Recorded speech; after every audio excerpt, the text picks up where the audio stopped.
So I decided to rewrite this entire script for a lot of reasons, because just being blah blah blah I like this or blah blah blah I don't felt very basic. So here I am, talking about how the Wii pretty much changed my life. Somehow. This random console made me rethink my entire existence or something like that. First we talk about the hype. The Wii was pretty hyped at E3. Oh, look at these motion controls. Those people look so cool, it's all so futuristic. It's a revolution. Well, it was just announced as the revolution. The controller was unveiled at TGS 2005, but we wouldn't see it in action until E3 2006. There also was the hoax called the Nintendo On, but it felt fake to me. It was just like, ooh, this looks complicated and would cost way too much. And oh god, what have they done to Mario? Ew! The GameCube bored me both due to Nintendo relying on brands and me not expanding my gaming tastes yet. This subject matter was discussed in this video if you want to see it. I'll put it in the description. But yeah, I will be expanding later my gaming tastes.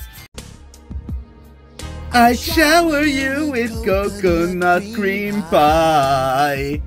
Somehow though, the DS almost gave me hope with another code, delete beat agents, or even feel the magic XYXX. Like Nintendo Power reviewed them well, then I ended up enjoying them. So that really hyped up me and my friends for the Wii. Because of that, the Wii's launch was absolutely insane. Everyone wanted a Wii, and we ended up going to several stores to find one, but unfortunately we got none. However, I had pre-ordered Twilight Princess for the Wii, but you know what, I didn't have the console to play it. Sad Wolf Link. But then a friend, we pre-ordered the console at another store, gave it to us, so we got the Wii anyways. I spoke at length about the Wii launch here, but I did not talk about how SpongeBob and Tony Hawk were the first real games announced for the console. Yep, here they are, in the Nintendo Power issue. But that's just a fun fact. I haven't played Tony Hawk Downhill Jam since 2006. What we need to talk about is Wii Sports. It's just that I need the viewers to understand a few things. Outside of critics and the cult fandom spawned by the Mario sports games, a lot of hardcore gamers do not care about sports titles. There are so many of them that their value drops almost immediately after a year. To the point where one of my local gaming stores made an April Fool's sales on sports games. They're a running joke. But this is 2006, so it's even worse. However, Wii Sports simulated sports in a new way thanks to the Wiimote, so it made me care about sports by using this newfound innovation. There's also how the Wii Sports aesthetics are. Very minimalistic, with relaxing music, feeling more futuristic than even Y2K titles from the 2000s.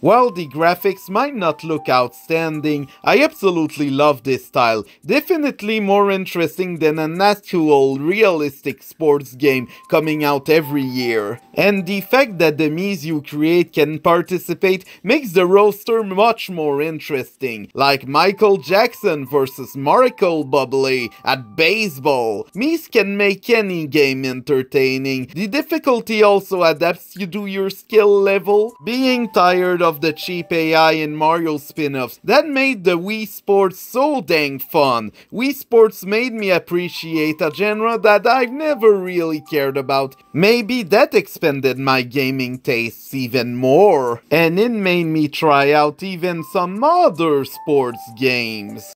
Oh, I see. WWE.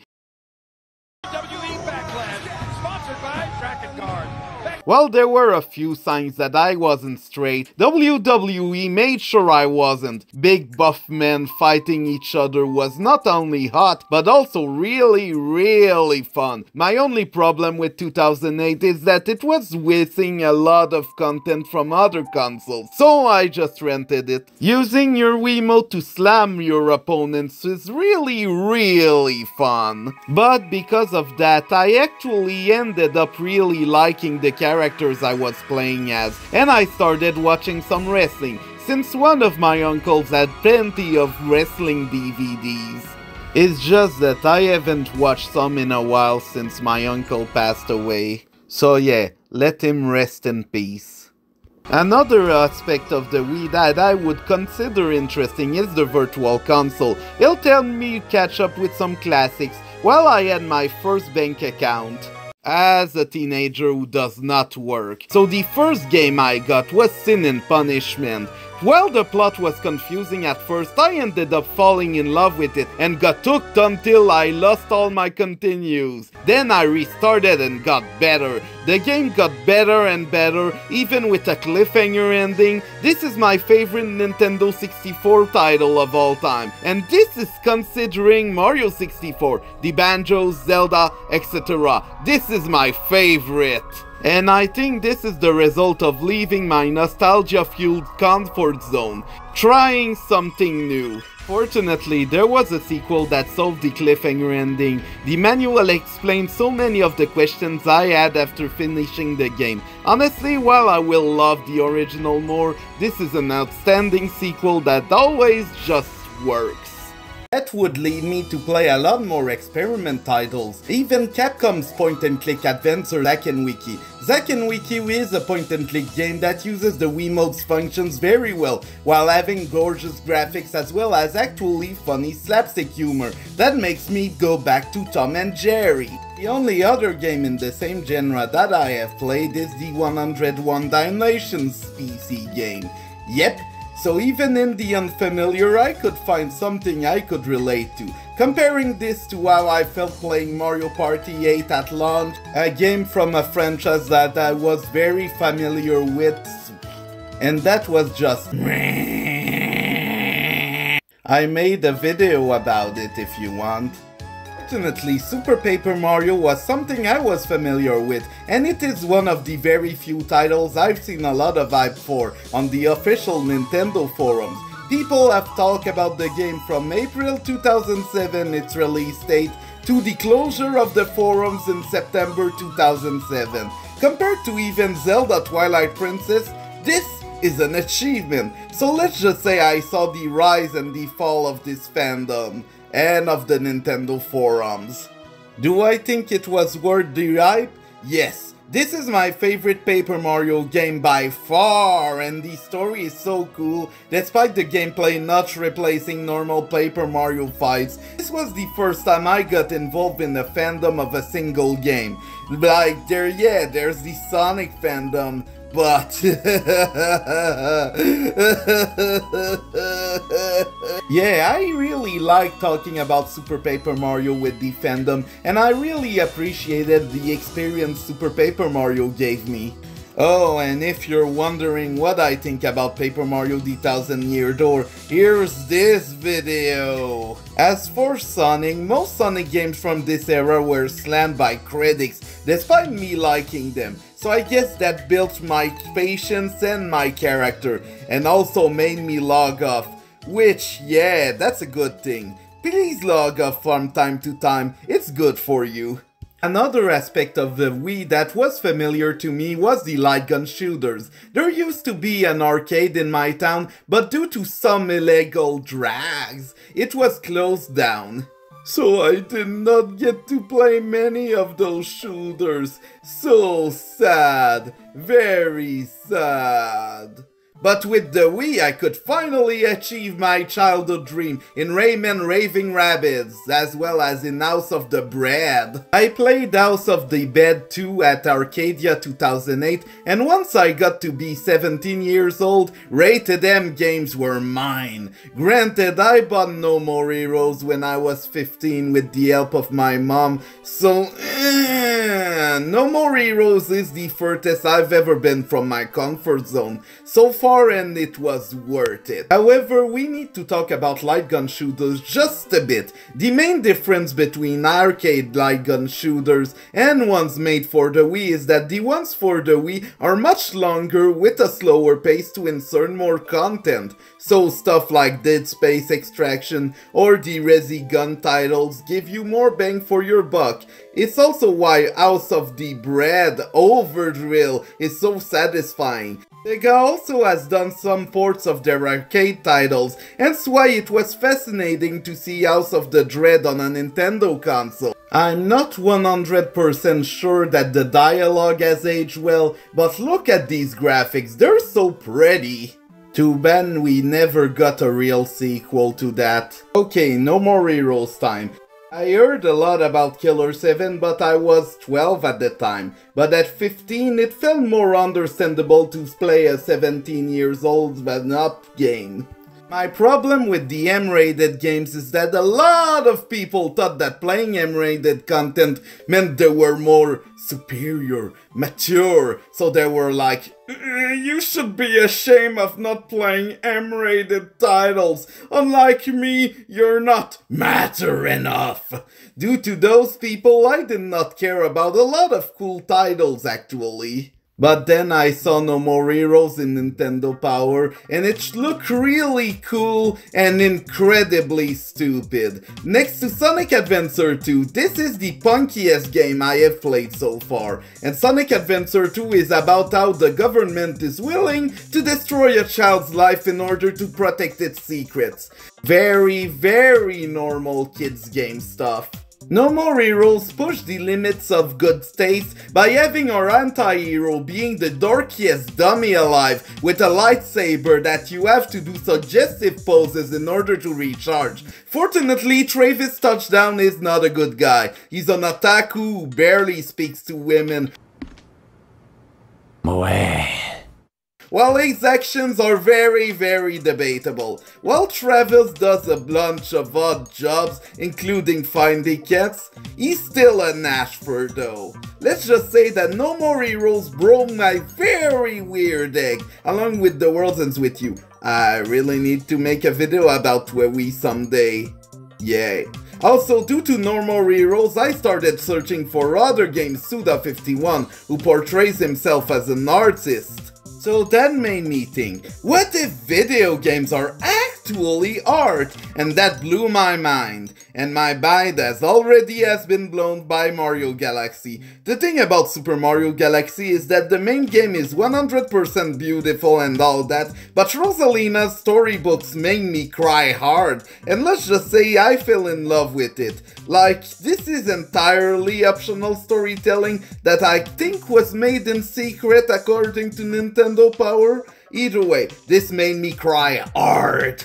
I wish there was more stuff like that in the Mario franchise, but not really aside from maybe Super Paper Mario. Like, Super Paper Mario also made me cry hard. So, you know what, might as well talk about games on Wii that have made me cry. There's the very obvious example of Klonoa, please play Klonoa, but there are also games I did not expect. I bought Apuna for $10 in 2009 and honestly, the game's story is simple with some interesting world building, but there's this curator who actually has a tragic backstory, but it gets so much worse. I don't want to spoil the entire experience so that you can experience it yourself. Let's just say that it really hits hard. However, one game I will talk about is Fragile Dreams. Fragile is basically The Last of Us before The Last of Us was a thing. An atmospheric game with emphasis on story set in a post-apocalyptic future, and it has survival horror mechanics, but mostly wants to make you cry. That's Fragile Dreams. Basically, Seto is a 15-year-old whose grandpa just passed away, so he gets told in a parting letter to go to Tokyo Tower. Feeling lonely, he will try finding other people to fill this void. However, there are a bunch of spirits, both good and evil, all over the place. The game is beautiful, soft, atmospheric, and I like it a lot more than The Last of Us. Don't get me wrong, The Last of Us is kinda good, but its writing is very action-packed, Hollywoodian even. My problem with Naughty Dog is that the studio often chases trends, like in Jak 2 that is absolutely completely different from Jak 1, and The Last of Us is very, very trendy. It came out at the time where there was a bunch of zombie media everywhere, so you know what, Naughty Dog said, money. But also the game still has its artistic values. However, I prefer the soft yet barren world of Fragile Dreams. I think the gameplay of Fragile Dreams is also neat, but its combat is limited, which makes the more combat-focused sections of the end of the game a bit frustrating. I also applaud Exceed Games for translating every single banner for more context. Thanks, Exceed! It also allows us to understand where Seto is and how crowded it was, giving us an even greater sense of loneliness. That makes Seto's quest even sadder, but yeah, it gets worse. There is a slightly happy ending, but even then, Seto accepts that it's okay to be alone from time to time. So yeah, the game is less about gameplay and more about immersion in its tragic story. Fragile Dreams is a title way ahead of its time that deserves a lot more recognition for what it did. Like, I could talk about how most NPCs are spirits, and now you can learn about other spirits by finding mementos, which sounds like something from a modern indie game, but I digress. So, while critics slammed it, I absolutely love this game, even if it's not fun in the traditional sense. It made me realize that not every game needs to be traditionally fun in order to appeal to me, and that different games appeal to different people. Also, ironically, the critics liked The Last of Us a lot more, despite it doing almost the same things that Fragile Dreams did. Gaming journalism, yeah! So I hope this video gives Fragile Dreams a bit more recognition because it needs it. Wait a second.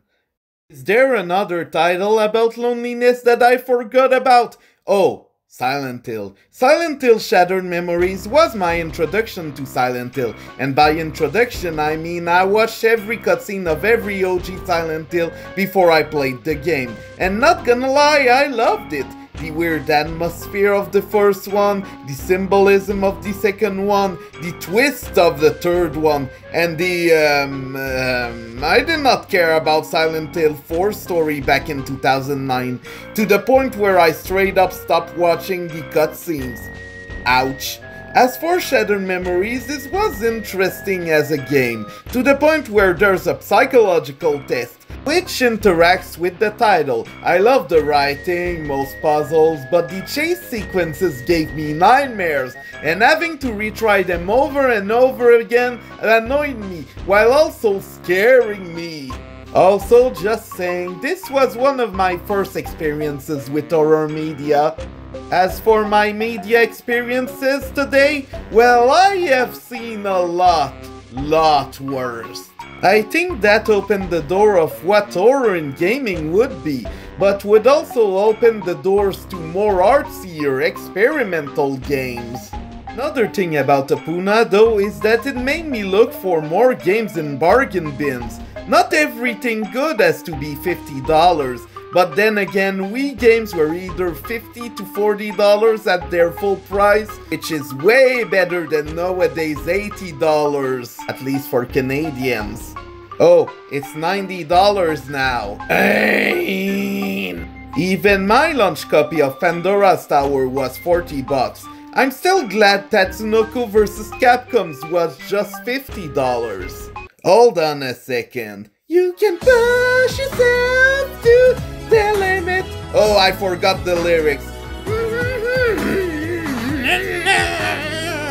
This is a rap, this is a rap, this is a rap, this is a rap, this is a rap, this is a rap, this is a rap, this is a rap. I discovered anime in 2004 and it has been anime fever till the 2010s, when anime was so oversaturated in America that it stopped airing on TV. Plus, I stopped having YTV at that point because satellite TVs. But Tatsunoko vs Capcom made me discover a part of history of anime that I was not aware of, while playing as some of my favorite characters, like Beautiful Joe for example. As much as I enjoyed the fighting game, it's too bad a lot of the content got removed. Plenty of animated cutscenes as well as mini-games are missing from the international release. Still, the title made me discover new anime history I was not aware of, so that's good enough. On the other end, cartoons were making a comeback in 2010, so Epic Mickey was perfectly timed. I rewatched a lot of older cartoons, but also started watching a lot of newer cartoons. Aside from Phineas and Ferb, not that many cartoons from the late 2000s were interesting to me. So Epic Mickey was a perfect excuse to go back and watch cartoons. 2012 though was absolutely insane as a year for the Wii, at least according to me. I had bought Rhythm Heaven for the DS, but the touchscreen controls didn't really appeal to me that much. I still ended up going to concerts due to my metal hyperfixation, but Rhythm Heaven Fever for the Wii changed everything. Due to the controls, I ended up loving this one so much. Like, I got a ton of medals, so accidentally disallow my sense of rhythm, to the point that when I go to concert, I am willing to participate to whatever the band wants me to do, whether it is clapping, screaming, or repeating certain sentences. I discovered that going to concert is fun, although I get tired after a few hours because probably autism or something. Yeah. One last game I want to talk about is Xenoblade Chronicles. I had played plenty of JRPGs before, but Xenoblade was the first one I completed. Everything from the story, gameplay, okay, maybe not the graphics. That made me explore JRPGs a lot more. Thus, it made me experience stories I could have never heard of otherwise. And that's it. Thanks to the experimental nature of the Wii, I ended up loving video games again while experimenting, going out of my comfort zone in real life, poetry, art, stand-up comedy, etc. But also, actually, it's probably because of personal growth. So no, the Wii won't change your life the way it did mine. It's just my personal experience, and the Wii is not a miracle maker. It just happened to land at the right time in my life. However, I don't think it'll change your life, especially because Nintendo is still marketing their nostalgia, so gamers aren't willing to try something new. Still, when I see Nintendo fans complaining, I wonder if they could discover something new they like if they were just willing to experiment. Try out new things maybe. However, I can't really force them to try out new things. I can just have fun and enjoy gaming. Either way, thank you for watching till the end, and please like and subscribe. Bye bye!